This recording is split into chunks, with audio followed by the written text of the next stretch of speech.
What's going on, everybody? It's your boy Spencer, and today I'm doing the deck profile for Pendulum Magicians. I think I'm going to release another gameplay video and another combo that is new because there's going to be a card in here or a few cards that you're going to be like, okay, what the heck, where did this come from? And that'll be what the other videos kind of explain. But I'll go through it, and we'll just take it card by card. One Dragon Pit Magician, it's kind of this preferred scale 8 because it is a rank 7. It can be used for your Odd Eyes Absolute Dragon. In addition to Supreme King Gate 0, which I think you'll see in one of my combos, is also a rank 7. Oath Dragon Magician, if this card was a 7, it would be insane, but it's just really good. Helps you go into your Needle Fiber and then add back Harmonizing if that's the way you end up doing it. Or you can just Pendulum Summon it like normal, but I like to have this card. The 3 Chronograph Sorcerer. So if you guys don't really get the idea of Pendulum Magicians, or at least I should say the way that I play them, is get to Christian on Needle Fiber before you pen summon, meaning you have to have a free summon. Chronograph Sorcerer is one of those. Supreme King Darkworm is one of those, and also Abyss Curtain Raiser. So 9 different ways to make that happen. I guess you could say 12 or 14, because Dragon Shine and Foolish Burial and Pendulum Call can, pitch the Darkworm if you just so happen to draw it. Lots of different ways to do it. It's pretty consistent. This deck has mad consistency. So yeah, the 3 Chronograph, the 1 Darkworm. You can run this at 2. I mean, you're kind of risking the biscuit, getting rid of all your Dragon Shine targets, all of your Foolish Burials, but it works out for me most of the time, I would say. The 1 Black Fang, it's interesting enough. It can targets a face-up monster your opponent controls. His attack becomes half. Plus, it's a scale 8. This card I've always used in Pendulum Magicians. It's actually good to use in tandem with Purple Poison. I don't know how you guys feel about that, but yeah, that's how I run the deck. And the 1 Double Iris Magician, which can be searched off of Duelist Alliance because it's always treated as a Pendulum Dragon monster, which falls under this category. So if you already have a Pendulum Call in your hand, this is either a rank 8, or not a rank 8, a scale 8, or just a rank 4 for your Synchro and XYZ plays. Although, there's only one XYZ monster, so it's always your Synchro plays for me. This is the White Rose, and I'll push this one over here too. The White Rose and the Red Rose Dragon.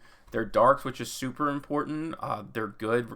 4 obviously is great, and Synchro 3s are, in my opinion, the best Synchro levels. The Curtain Raiser, as I kind of alluded to, is your free special summon as long as you don't control a monster. The thing that I really love about this card, or I should say, I guess Chronograph Sorcerer, you would think that this would say, like, if you control no monsters. No, absolutely not.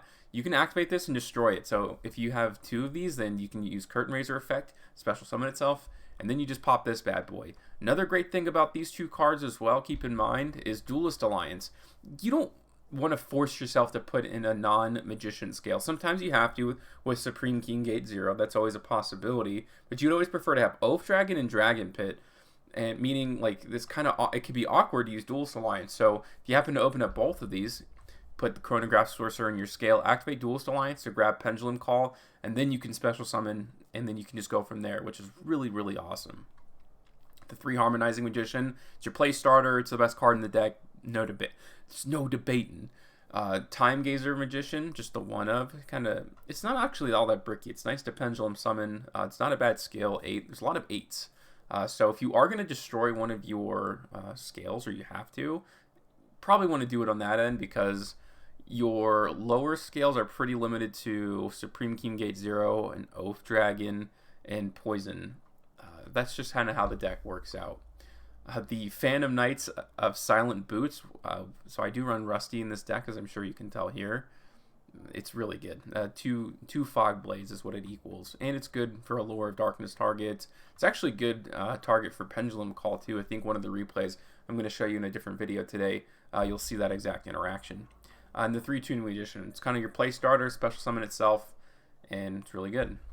The 2 Allure of Darkness plus the 1 Pot of Desires. Pot of Desires I kind of go back and forth on because there's so many like important cards technically, but it has also 1-me duels. Maybe you want to put another lore in here, but obviously you have to give up something when you use Allure of Darkness. It's interesting. This is the ratio that I think just kind of works for me. Upstart Goblin, Into the Void. If Into the Void was at 3, man, this deck would be so good. Besides Electromite, which we all know. The 3 Duelist Alliance, the 3 Dragon Shrine, 1 Foolish Burial, The 3 Pendulum Call, absolutely bananas card. Great thing about Pendulum Call as well, your Magician Pendulum cards and Pendulum Zones can't be destroyed. So you can still use Pendulum Call and Chronograph Sorcerer in the same turn. Very important. And the 2 Phantom Knight's Fogblade. Into the extra deck, there's the Odd Eyes Vortex Dragon. Insanely good card, especially going second. You can use it because it actually bounces a card when it's special summoned. Insane. Shen, just a good generic 9. Can be used with Chronograph Sorcerer or Oath Dragon in tandem with Red Rose Dragon. And there's lots of ways to summon this card out. Needle Fiber obviously be one of them. Celine can also bring it back, I think. Or no, excuse me. It's Cross Sheep can bring it back to continue some of your plays. The Borload Savage Dragon. It's a great card. It's Omni Negate. Odd Eyes Meteor Burst. And it's also really easy to go into. Tuning Edition plus anything in special summons. The Odd Eyes Meteor Burst special summons a Scale. So it's usually going to be your 7 plays. Either your Supreme King Gate 0 or your Dragon Pit Magician. I have Void Ogre. You're very rarely going to finish your plays with any cards left in your hand. This card just burns through resources like crazy. And this is a good card. It's another 8 in case you want to go into it later into your turns. It's good spell and trap. Negation. F8 on Draxter is the same thing. This is a 7. This is an 8. It just kind of adds a little bit of diversity, I suppose. The Abyss Dweller. I don't use this all that often, so I guess in reality you could take this out. You could put an Access Code Talker here. This is technically a budget deck profile. I don't think there's any expensive cards outside of our Halley Fibrax. I think that's it. After that, so I'm going to go ahead and call this the budget deck profile. But I guess the only difference between the 2 of them would be Access Code Talker, so I don't know. Odd Eyes Absolute Dragon gets attributed off with Cross Sheep to special summon the Odd Eyes Vortex. Boral Sword Dragon. Not a lot of great decks that can use this anymore, in my opinion. It's kind of hard, right, to link 4, but you usually have so many resources off of Pendulum Summoning. Has decent zones in case it stays on the field, I suppose. And yeah, the Appaloosa. It's basically your backup plan if you don't have the materials for the Phantom Knights of Rusty Bardige. 1 Celine helps you go into Appaloosa if you need to. Christian Halley Fibrax, IP Masquerena, and finishing it off with Cross Sheep. Now onto the side. This is really what you should probably do is take out the Abyss Dweller and use this, but man, this just does come up every so once in a while, especially against your Eldritch matchups. Extremely important that you have that. But it is on my side just in case. The 1 Red Reboot, the 3 Evenly Matched, 3 Cosmic Cyclone, the Harpy's Feather Duster, the Raigeki, the Dark Holes, and the Nibiru. Sighting is not easy. Really, the philosophy that I have in this deck, and it's a pretty flawed one, I suppose, is just burn through your opponent's negation, and you'll also see that in one of the gameplay videos. But if you know you're going second, take out the Fog Blades, take out the Boots, and then put whatever you feel is the most important for that matchup in case you draw it. Pretty decent chance. I mean, you're drawing a bunch of cards during the turn, right?